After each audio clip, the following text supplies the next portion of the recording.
Caríssimas, caríssimos e caríssimas, René de Paula Júnior falando em mais um episódio aqui do Roda e Avisa, esse podcast insano que eu comecei há 22 anos e nunca parou, porque assuntos não faltam. O primeiro episódio foi em áudio, gravado acho que no carro em 2003, daí o nome Roda e Avisa. Dessa vez não estamos aqui no carro, mas o que eu tenho para dizer hoje aqui é curiosamente atemporal. Eu poderia estar falando a mesmíssima coisa em 2005, em 2015, em 2035, quiçá, né? Mas para você não achar que isso é alguma coisa empoeirada, vamos tentar aterrissar nesse momento atual.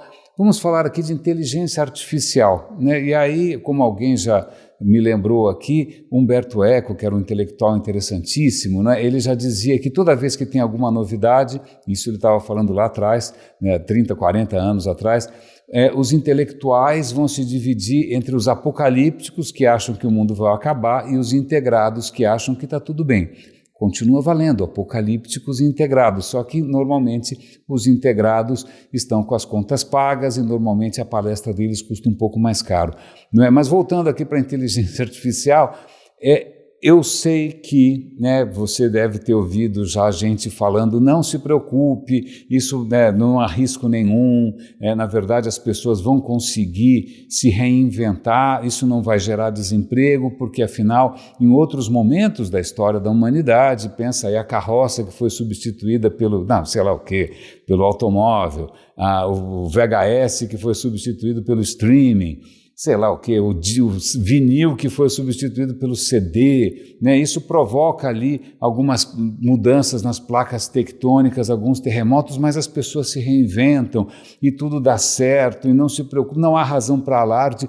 Isso é negativismo, né? Isso é querer impedir que a inovação avance. Então tem esse tipo de colocação, como eu já vi, como provavelmente eu vou continuar vendo, ela é muito frequente, muito comum, às vezes com patrocinadores, na verdade muitas vezes com patrocinadores, às vezes não, às vezes é inocência, ou de repente o cara não imagina o que não é ter conta para pagar, de repente ele ainda continua trabalhando em alguma coisa que ainda existe, ainda é remunerada, mas isso poderia ser dito lá atrás, provavelmente eu vou estar... Se eu não for substituído por algum avatar do ChatGPT, eu vou estar falando a mesma coisa em 2035. A questão é, sobretudo falando agora de inteligência artificial, veja bem, tem alguns riscos nessa postura, digamos, cyber-otimista. A primeira delas é que o tempo não é cíclico. Não é porque lá atrás, aparentemente, as coisas se resolveram, que elas vão se resolver sempre, né? O tempo não é cíclico. O tempo, na verdade, ele é bastante linear e algumas coisas se acumulam. Por exemplo, né, veja aqui os problemas cumulativos do progresso da humanidade em termos de crise climática, aquecimento global, né, a sociedade se esfarelando, algumas coisas vão se acumulando, né? Se o mundo fosse cíclico, as coisas voltavam para o zero. Não, algumas coisas estão se acumulando, a desigualdade está se acumulando, nunca foi tão alta assim. Mas vamos voltar, a primeira questão é, as lições do passado não necessariamente se aplicam, muito provavelmente não, ainda mais porque talvez a visão do passado seja uma visão romantizada, seja uma visão, assim, já que passaram ali, sei lá, sabão, deram um banho de loja e ficou uma história basicamente anódina, sem sangue, sem dor, sem nada, como se aquilo fosse simplesmente um episódio na longa marcha na direção do progresso. Não, eu lamento informar, mas para quem já viveu algumas dessas transições, nada foi suave, né? Doeu, deixamos muita gente para trás. E eu acredito que agora está prestes a acontecer, a gente deveria estar prestando atenção no que alguns desses bilionários, trilionários, nem sei mais, já estão considerando, que é a possibilidade de, olha, algo me diz que talvez a gente tenha que criar algum tipo de renda básica universal, porque as pessoas não vão ter emprego, não vão ter como pagar as contas. Quando alguém fala em renda básica universal, não é porque ele virou um socialista subitamente, é porque ele já está percebendo, e são figuras que sabem muito mais do que a gente, do que qualquer guru de palco, não é? O que está prestes a acontecer, o que já está acontecendo. Eu presenciei, eu vivenciei na carne, em várias partes da minha anatomia também, algumas dessas disrupções. Né? Por exemplo, a minha formação original era em televisão, eu fui produtor de TV. Digamos que esse ecossistema sofreu algumas mudanças, né? Não necessariamente positivas. Eu já trabalhei em agência de publicidade offline, eu era talvez o único cara de online, há quantos anos atrás, já nem lembro mais, né, 96, eu acho que era o único cara de online numa agência inteira de offline, que vivia-se muito bem, na Babesco, o dinheiro, nem sei de onde saía tanto dinheiro, na verdade eu sei, mas o que acontece, esse mundo simplesmente desmoronou.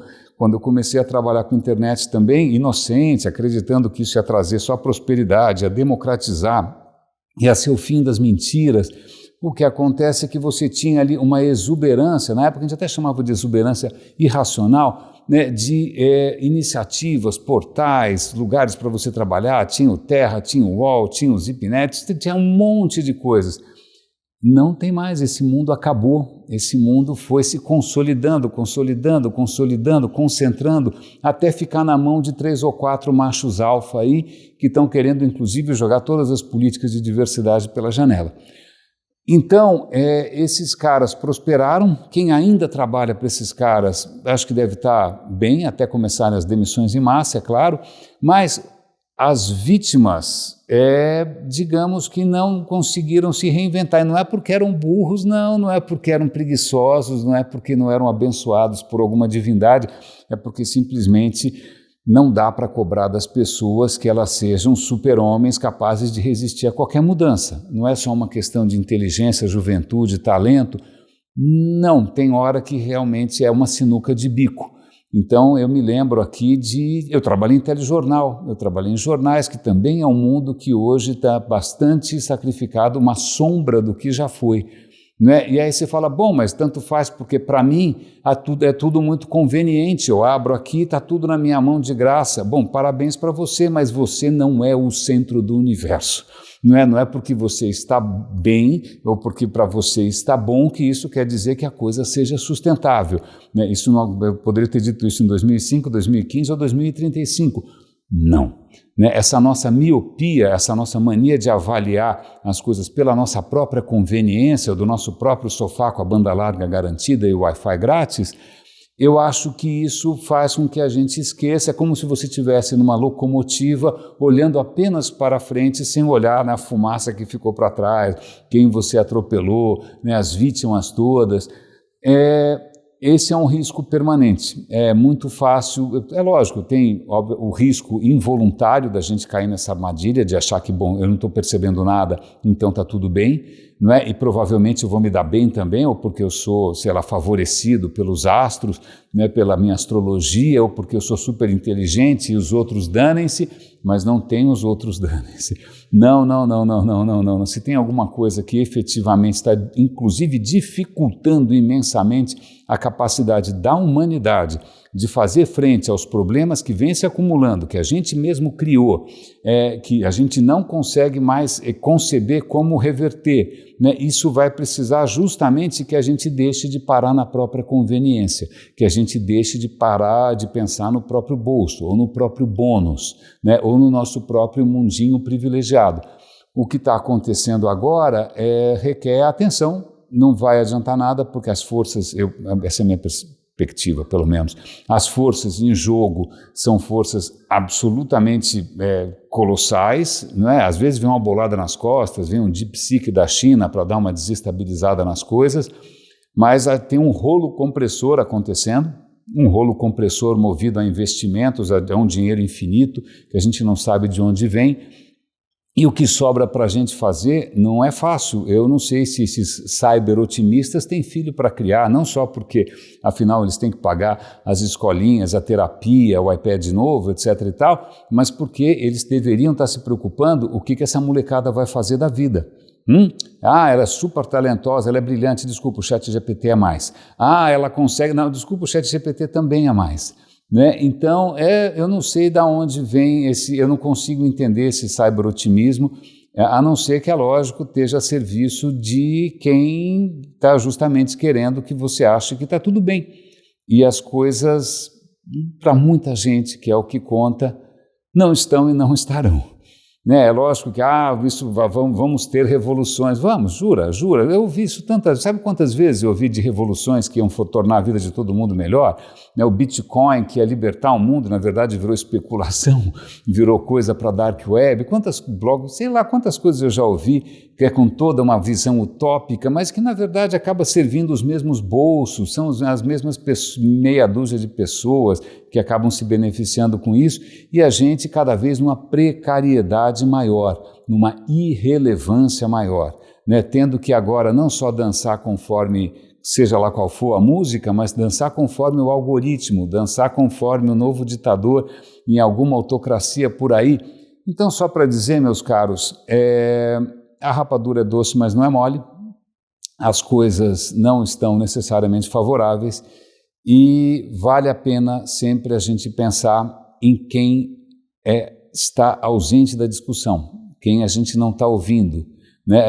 Nós estamos num mundo hoje de pessoas muito vocais, né? De vozes, de grandes vozes ocupando espaço. A questão é quem a gente não está ouvindo, quanto eles são, quem eles são, o que acontece com eles, o que vai acontecer quando você for uma das vozes que ninguém ouve mais. Mais ou menos como que aconteceu comigo. Caríssimas, caríssimos e caríssimos, espero que essa intervenção atemporal, né, tenha sido pertinente nesses tempos. Um grande abraço e até o próximo episódio intempestivo, imprevisível, improvisado do Roda e Avisa. Muito obrigado.